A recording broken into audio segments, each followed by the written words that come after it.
Alright, there's 5 types of cameras that I think represent the majority of the types of cameras people are using for vertical content, whether that be TikTok or Instagram Reels or YouTube Shorts. And I made a video a while back about what my favorite camera is for vertical content, but I got a lot of feedback of people wanting me to go more into detail and talk specifically about what I like and dislike about each camera, and why I think, personally, the ZV-1 is the best if you're trying to be able to quickly turn around content and you want to mix a really good quality but also ease of use. So the 5 types of cameras that I use to break down this video is first an iPhone 13, second is the Pocket 2, third is the GoPro Hero 10, fourth is the Sony ZV-1, and fifth, if you can see it in there, is the camera that I'm using for this, which is a mirrorless camera. So before I get into why the ZV-1 is the best one for me, I want to go through a kind of pros and cons list of each camera when it comes to making vertical content and short content, and what I think the use case for each camera is. So let's just start off with the iPhone, because most people have a phone on them at all times, and that's the #1 biggest pro about this camera. Pair that with it being super inconspicuous, it has really good audio and video quality, especially for the size. You can edit and post directly off of this, and it feels authentic compared to, say, a big mirrorless camera, where sometimes the really nice cameras can come off a little bit salesy if your niche isn't videography or photography. But there's some big cons that come with an iPhone as well. The #1 being you can't see yourself easily unless you're using the front camera, which is the worst camera by far. So you're trying to rig something to either turn it around and see yourself on your watch, or use a mirror, or AirPlay it to a MacBook, or just point it at yourself and hope that you get it right. But none of those work well, and honestly the iPhone is the one that I want to use the most. Every few months I'll step away from the other cameras for short form type content, and I'll just use the iPhone thinking I'm going to be an iPhone only creator with this, but the shortcomings end up stacking up against it, and it just becomes more of a hassle to use for me personally than the other options.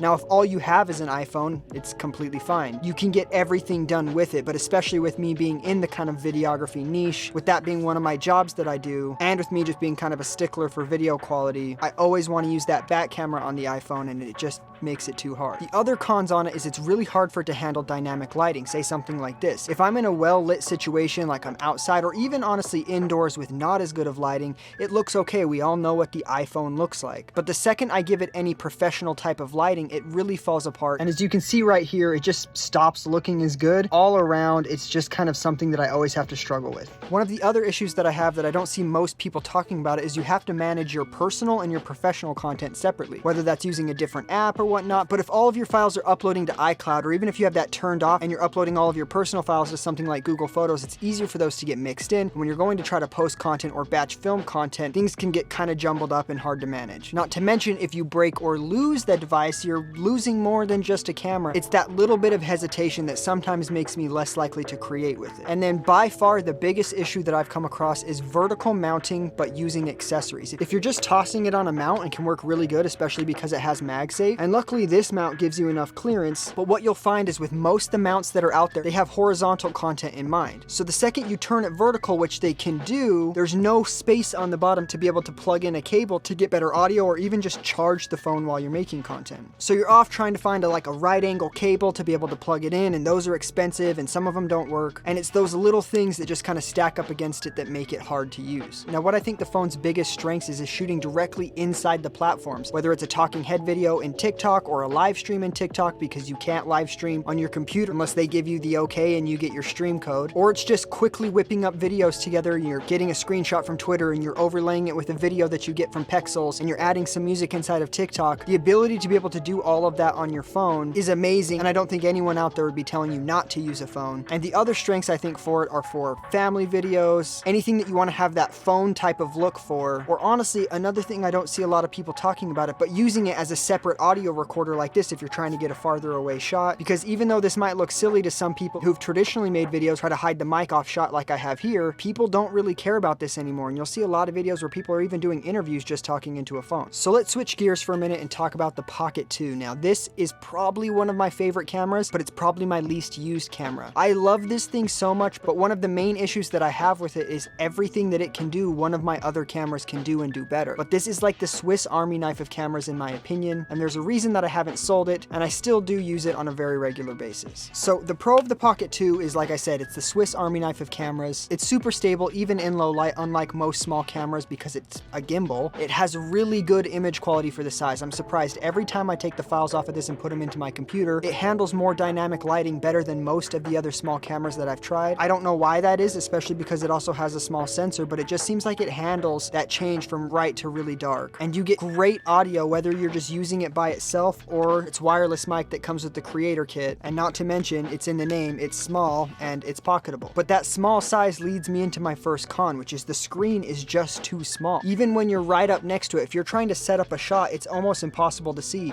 and it comes with some things to be able to plug your phone into it, but at that point I might as well just be using my phone. And the other negatives is I can't swap the batteries on this. If this thing dies, it's dead, and even the do-it-all handle doesn't give you extra battery. It dies pretty fast, there's no weather sealing on it, the SD card slot is just wide open, and it just feels very fragile. Even when I'm getting videos of my family, I feel like if someone grabs this or it even hits anything a little bit wrong, this is going to be broken. The other big con with it is you need to use its wide angle adapter, but you also need to use ND filters outside if you want to get the best quality from it, specifically because it has the gimbal, where most of these action cameras, you don't want to use the ND. You want the shutter to be extra high so that it can use that information to do the in-body stabilization, but this is a gimbal, so you're going to want to have the NDs because you're going to increase that depth of field, and you're not going to have to deal with any of the shakiness because it's a gimbal. But it's really hard to use the wide angle lens and ND filters at the same time, and carrying them around, you're dealing with these teeny tiny little filters that are super easy to lose. My other big con about this camera is shooting vertical with it is really hard, and that's kind of the whole point of this video.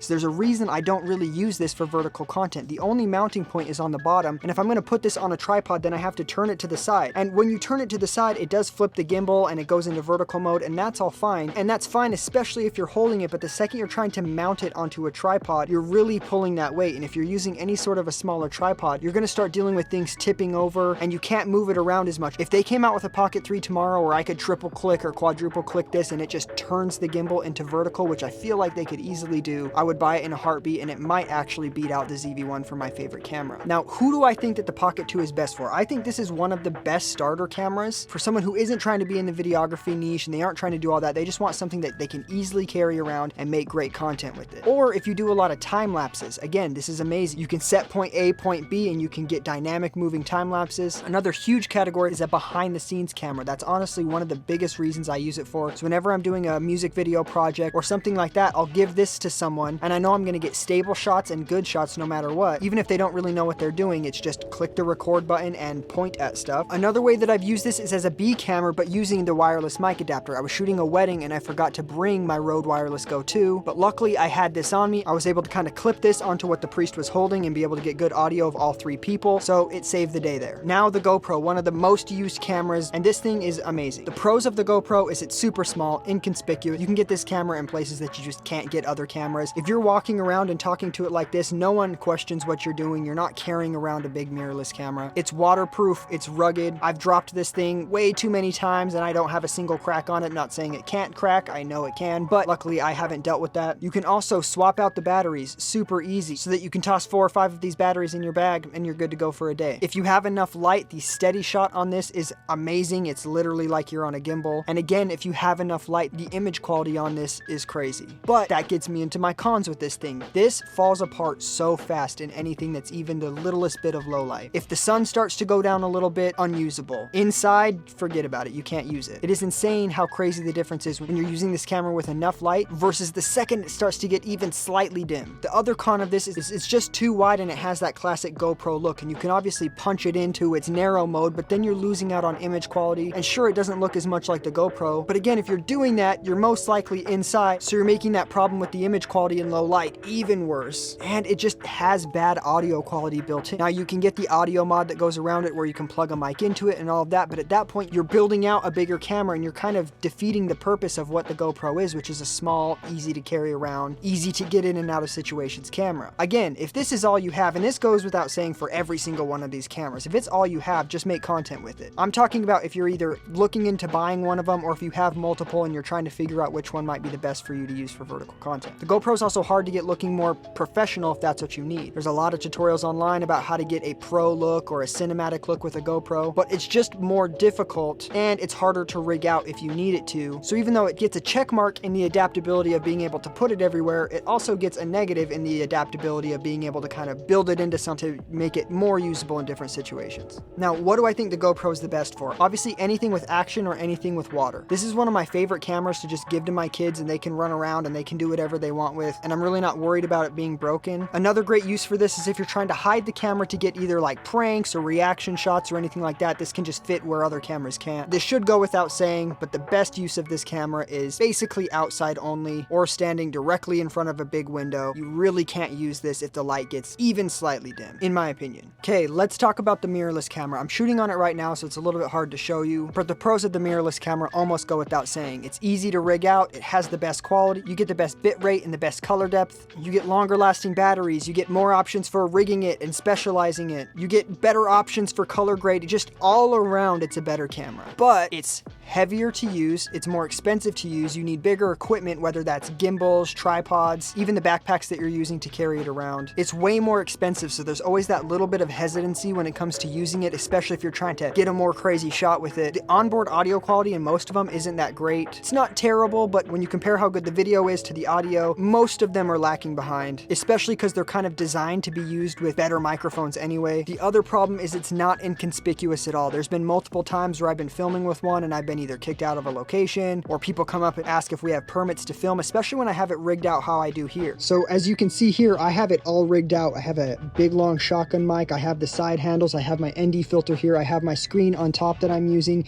and I have to use a much bigger tripod to hold it all. Now I know you don't need all of that, you can kind of break this down and bare bones it, but I don't think that's where the strength of these mirrorless cameras comes in. You see, I do professional videography and photography work, and I have two different versions where I can kind of rig it for photography and one where I'm kind of rigging it for video. But rigging this for vertical is a little bit harder. On my cage, I can put a quick release plate on the side and turn it, but I'm dealing with a lot heavier of a camera, so if I'm trying to use something smaller like this, it doesn't work as well vertically. Or if I put it on here horizontally so it holds right, I have to open up this ball head and turn it sideways like this, but then I'm missing the ability to really be able to point it in any of the directions that I need. So while it is the best picture, I don't think the ease of use is there, especially when you're trying to quickly make vertical content. Now, if you're taking video like this and you're turning this into vertical content, then that's completely fine. Keep filming however you were gonna do, punch it in and make it a vertical video, and all should be good. What do I think these mirrorless cameras are best for? I think they're best for professionals or people that are getting paid for their work. They're really great for people in the videography and the photography niche or any other niche where like video quality really matters. I think they're better for more experienced creators or people who are ready to take that next step up and want to have a camera that's more adaptable to more situations, or people who specialize in something. Say you really need to do astrophotography at nighttime, you might want to get the A7S3 because it's really good in low light. Say that you're doing flash headshot photography, you might want to use something like the A7R4 because you can easily adapt flashes onto it and you're getting that 60 megapixels, which is going to make cropping in and those details on that photo pop out a little. Okay, and that leads me into my ZV-1. So the pros of the ZV-1, it's amazing image quality and autofocus. The autofocus is on par with my mirrorless camera, honestly even better when I put it into product showcase mode and I need to show something to the camera, which if you don't know what that is, on most of these type of cameras, when I need to show something to the camera,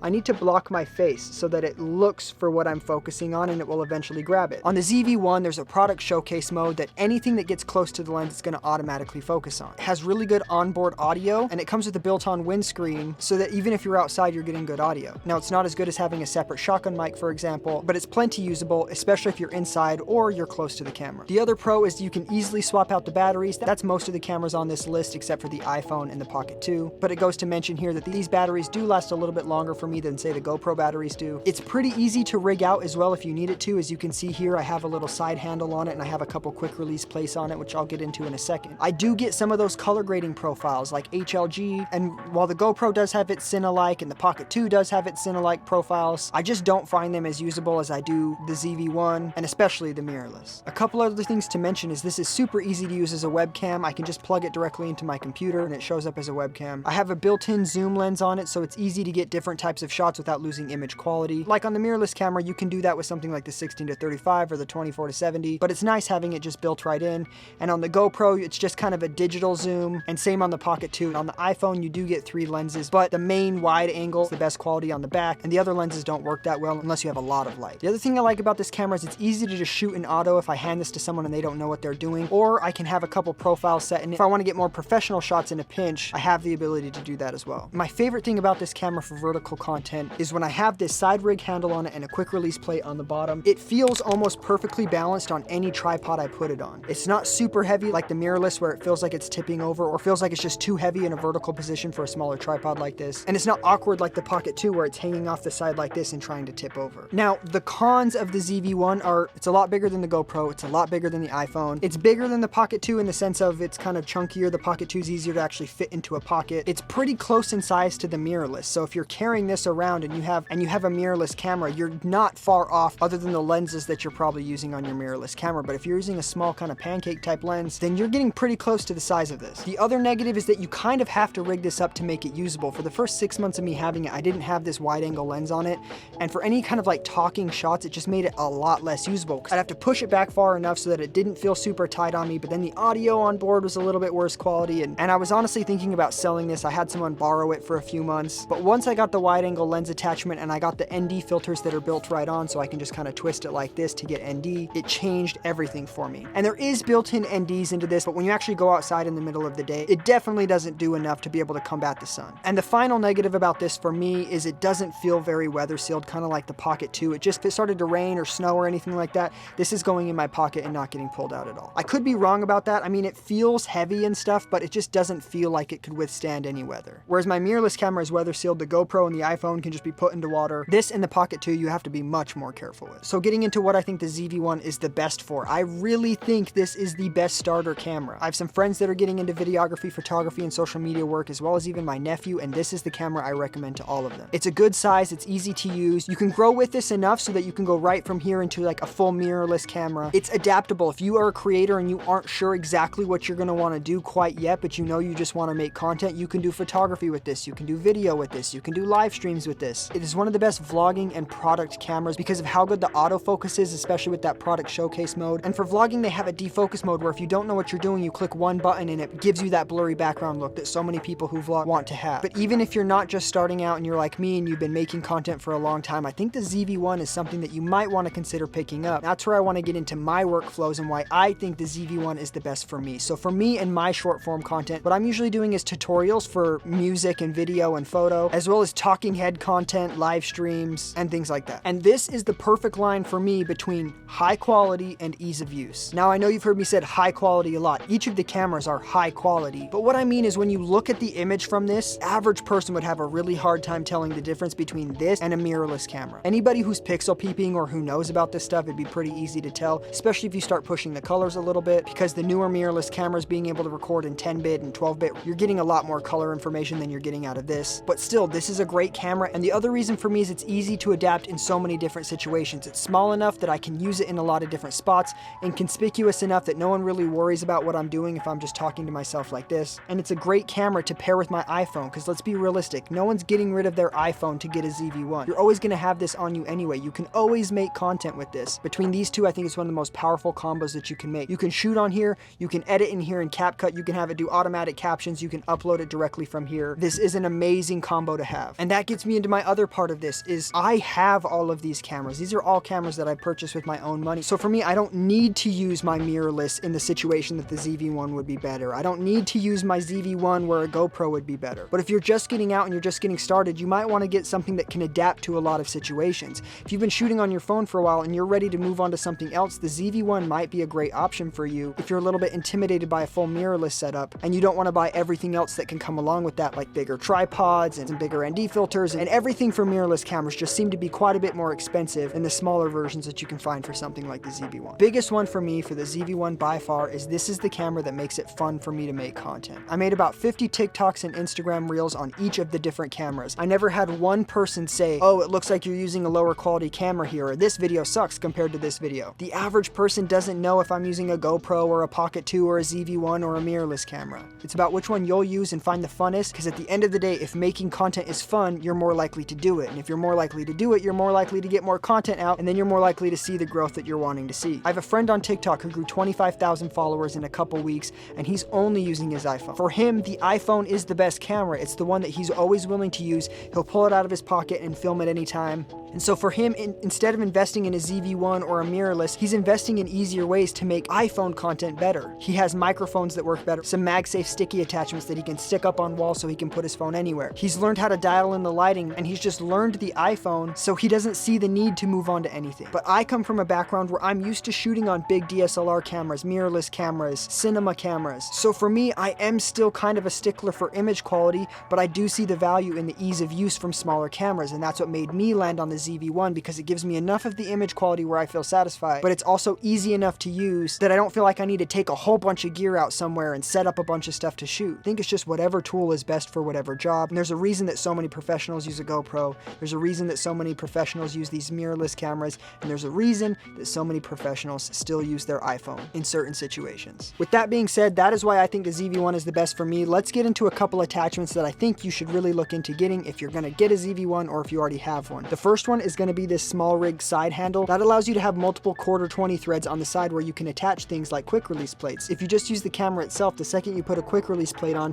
you can't access the battery door anymore because it won't open all the way, as well as now you're dealing with the same problem where you need to put it on a tripod and then turn it this way, and then you're dealing with the camera trying to tip over. So get a side rig handle, put a quick release plate on the side of it. It doesn't feel like it's getting in the way of my hand at all. And the second thing that I think you should get is a replacement. This one is also from Small Rig, not sponsored by them or anything. I just like the products that they make for the ZV-1. And it's a replacement for the windscreen that comes with it, because the windscreen that comes with it, when you slide it into the hot shoe, it gets rid of that hot shoe and you can't use it anymore. Now this one turns it into a cold shoe. It doesn't pass any data, but you still get the windscreen over the microphone, and you still have access for that to be able to put on another microphone or a light or anything like that. And the final one that I think you kind of need to get, in my opinion, so if you're planning on buying a ZV-1, look at the price and add in about 50 bucks. It's a wide angle adapter. There's a couple different ones. I have the older one from Ulanzi. It puts a stick on thread so then you can filter it on like this, but there's some other ones out there that actually go around this part of the lens and hold it so it's not putting that weight onto the motors,